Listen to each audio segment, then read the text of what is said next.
The United Steelworkers International, based in Washington, and the International Association of Machinists and Aerospace Workers have sent a letter to Donald Trump's powerful trade representative. Now, they are urging Jamieson Greer to back off on tariffs, but using nicer language, of course. CTV's Washington Bureau Chief Joy Malbon is with us now. Okay, Joy, let's start with that letter, what it says and why it's so important. Yeah, Sandy, these are powerful union voices, and they're lobbying for Canada. Now, as you said, that letter is addressed to Jamieson Greer and the U.S. Trade Representative, and they are using nice language, yet urging him and the Trump administration to reconsider those punishing tariffs on Canadian goods. Now, the unions argue that Canada is the wrong target, that the real rival is China and unfair trade practices. Now, for these unions to publicly make the case for Canada, well, it really strengthens the argument that manufacturing is deeply integrated and that these tariffs are only going to hurt both sides of the border. Trump says these tariffs protect American jobs, but now some of the biggest worker unions are saying the exact opposite. Their unexpected move has put fresh pressure on the White House and raised one big question. Two of America's largest labor unions sent a joint letter to the U.S. Trade Representative asking him to reconsider the tariffs on Canada.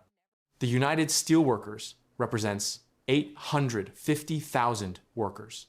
The International Association of Machinists represents approximately 600,000.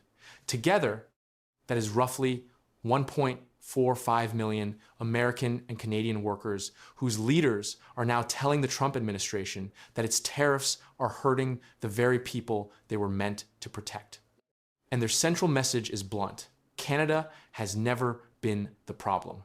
The letter was sent to U.S. Trade Representative Jamieson Greer by USW International President Roxanne Brown and IAM International President Brian Bryant. It urged him to reconsider tariffs on Canadian goods and instead pursue a trade policy built on the long history and deep relationship the two nations share. These are not organizations that oppose tariffs on principle.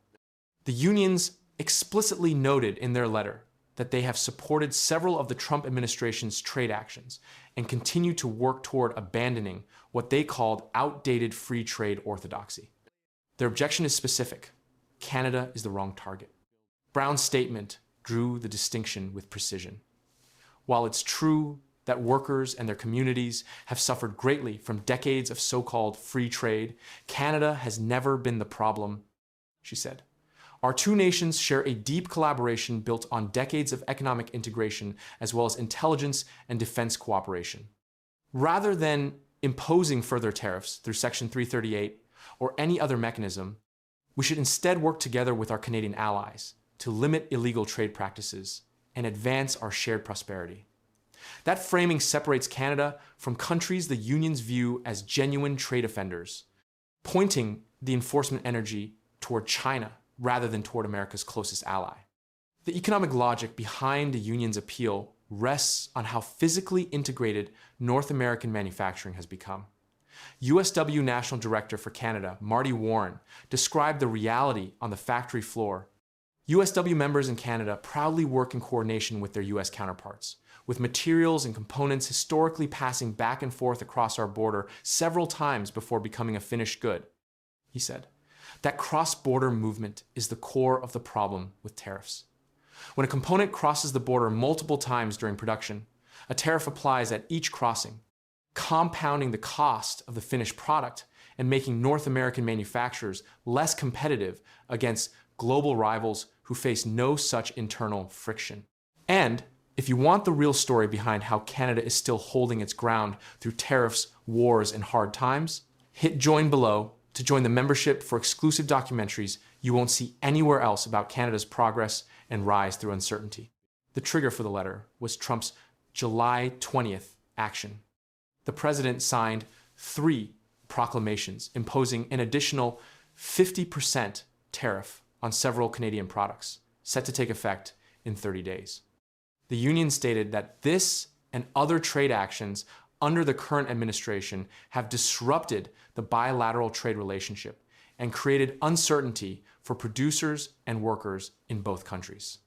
Total merchandise trade between the United States and Canada exceeded $700 billion last year, a relationship of a scale that means disruption reaches deep into the manufacturing base of both economies simultaneously.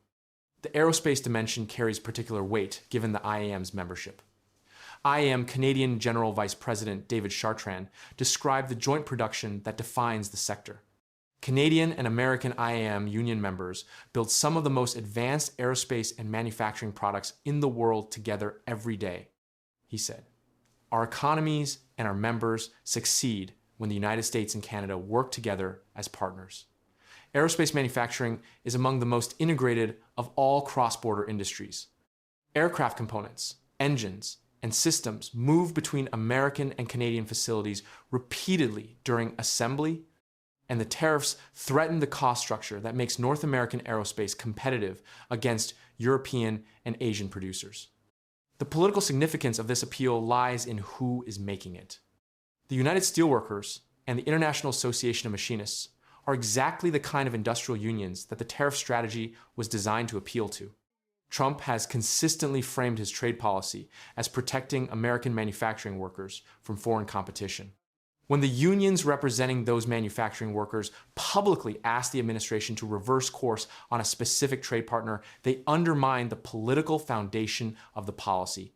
This is not opposition from free trade advocates or business groups the administration can dismiss.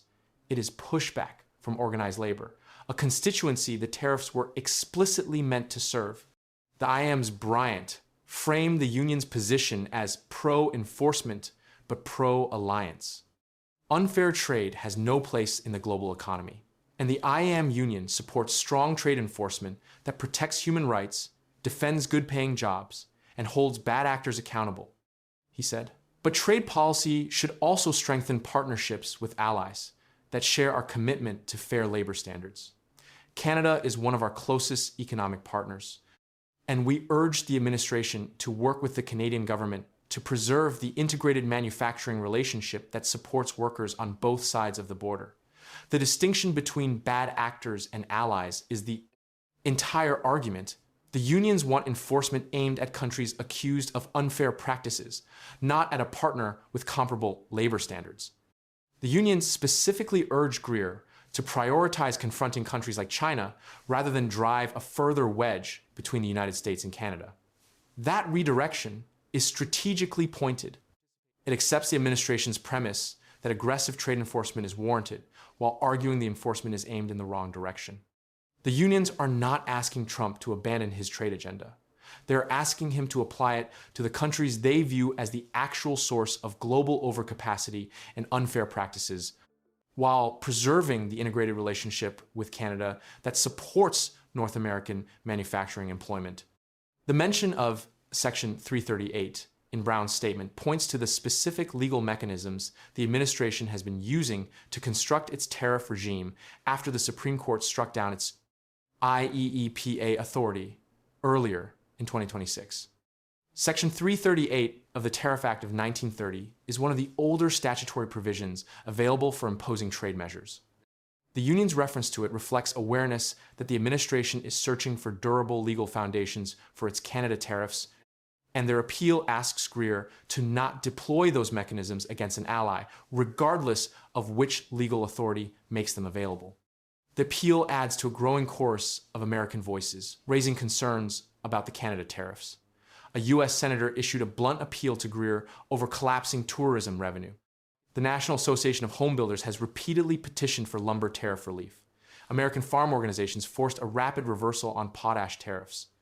And now 2 major industrial unions representing nearly 1.5 million workers have added their voices. Each represents a different American constituency: tourism businesses, home builders, farmers, and now organized labor, all reaching the same conclusion that the Canada tariffs damage American interests.